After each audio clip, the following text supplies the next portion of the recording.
For the first attachment, I'm going to head over to the optics, and for this, you're going to want to go with the Kepler Microflex. This is pretty much spot on to the red dot sight that's used in COD 4. And then for the muzzle, this is pretty obvious, but we're going to be using the suppressor. Now for the underbarrel, I'm just going to be using the regular grenade launcher here.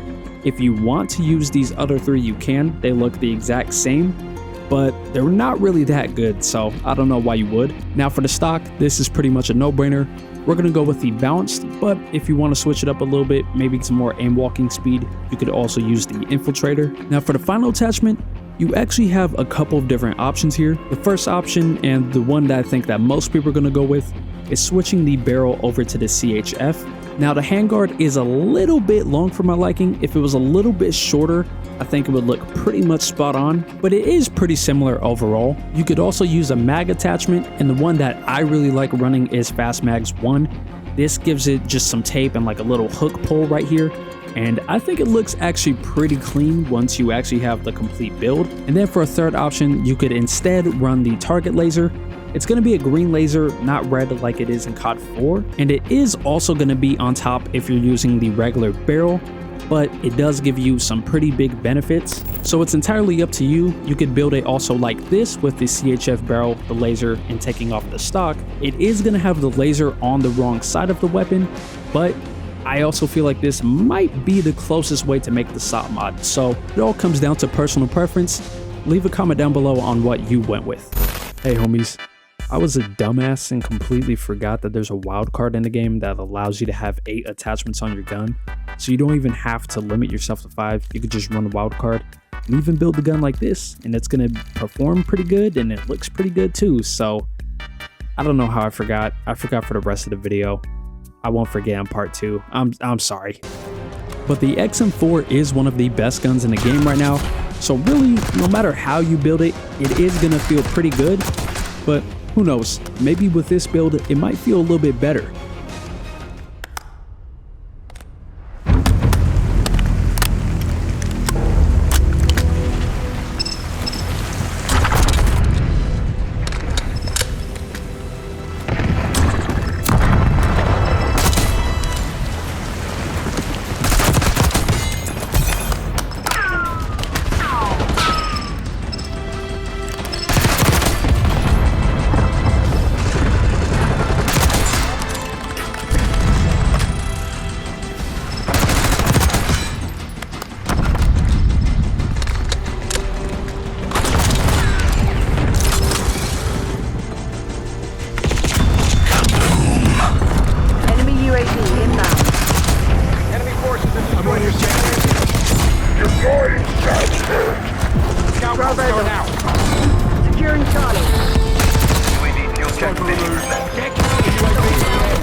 LSW, to be honest, you only really need one attachment, that being the long barrel to get the bipod, as well as this metal railing thing. I'm sorry guys, I don't know what this is called. I'm gonna take some creative liberties with this and also try to combine some of like the real world configurations, as well as make it kind of look like the version from the OG Modern Warfare 2 and Modern Warfare 3. So to get that started, for the magazine, we're gonna go ahead and slap on the drum mag. I know it's really not that practical in the real world, but it does feature one in the OG Modern Warfare games, so I'm gonna go with it. And then if you want to run an optic, the one I would highly suggest is the RNK multi-zoom. This is pretty much dead on to the scope that the British Army would use on the L86.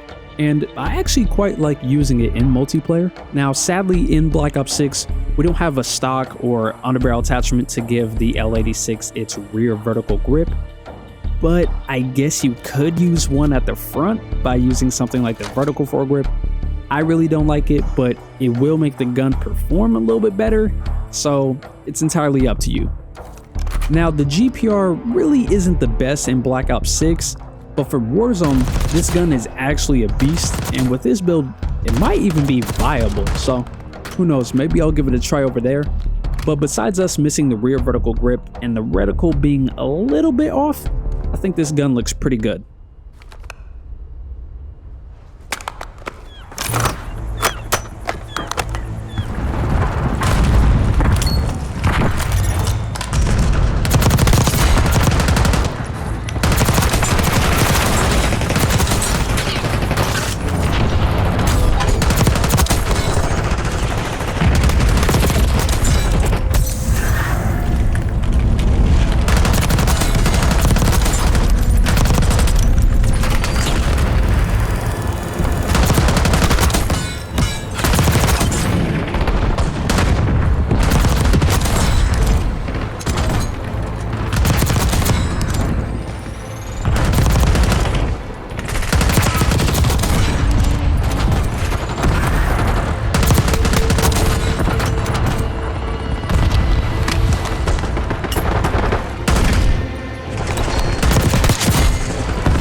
Now, to make the VSS, this is going to be super simple. You only really need 2 attachments.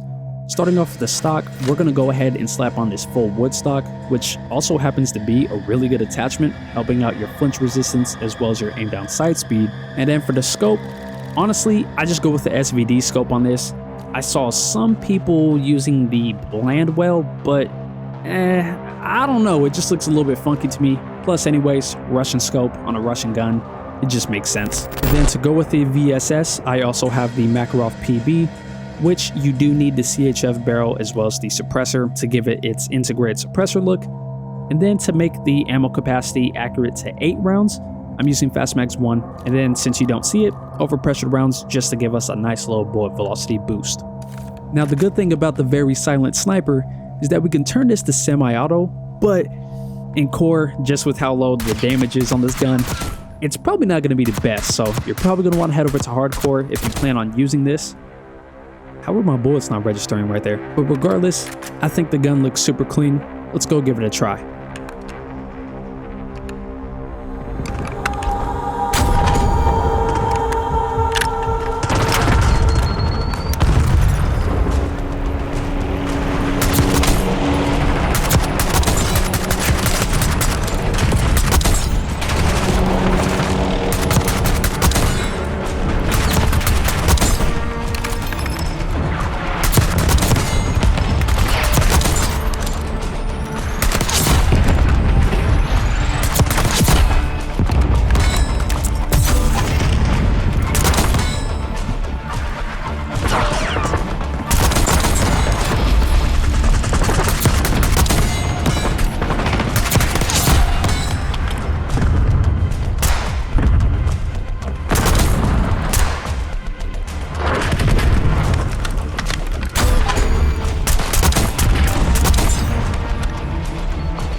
So from what I could gather online, this seems like it was a prototype variant for the AK-5, which was used by the Swedish police, and I believe it was taken out of service and then replaced by the G36C, but honestly, that was all I could really find.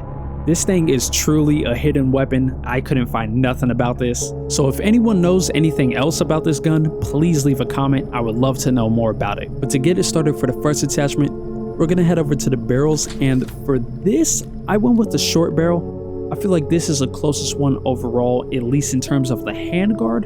I'm not sure exactly what the barrel length on this gun was. Like I said, I couldn't find anything, but this does look pretty similar. And next up for the optic, this one is super cool. We're going to be using the Hawker Hybrid, and I believe it was meant for this gun because the Krig-C also features a logo by the same name on the side of it, so I'm not sure if they already planned this optic in advance because I believe it was already in the game at launch. But this is just super cool to me, and I wish we had something like this for the Holger 556 last year. And finally, this is completely optional, but you could also use the balance stock. Honestly, I feel like this thing looks just a little bit ugly, and I prefer the base stock that's on the gun, but you might think it looks a little more accurate to the stock that's on the CGA 5P, and it also comes with some pretty good pros, so it's entirely up to you. But this gun is just super cool, and it also has some dope features too. Since we're using a hybrid scope, we can flip back and forth between the iron sights and the actual scope. Irons are a little bit ugly, but for some reason, I feel like I have less recoil when I use them, so who knows? If you don't like the scope, you can use the irons. If you don't like the irons, you can use the scope. Whatever you want to do, I won't judge.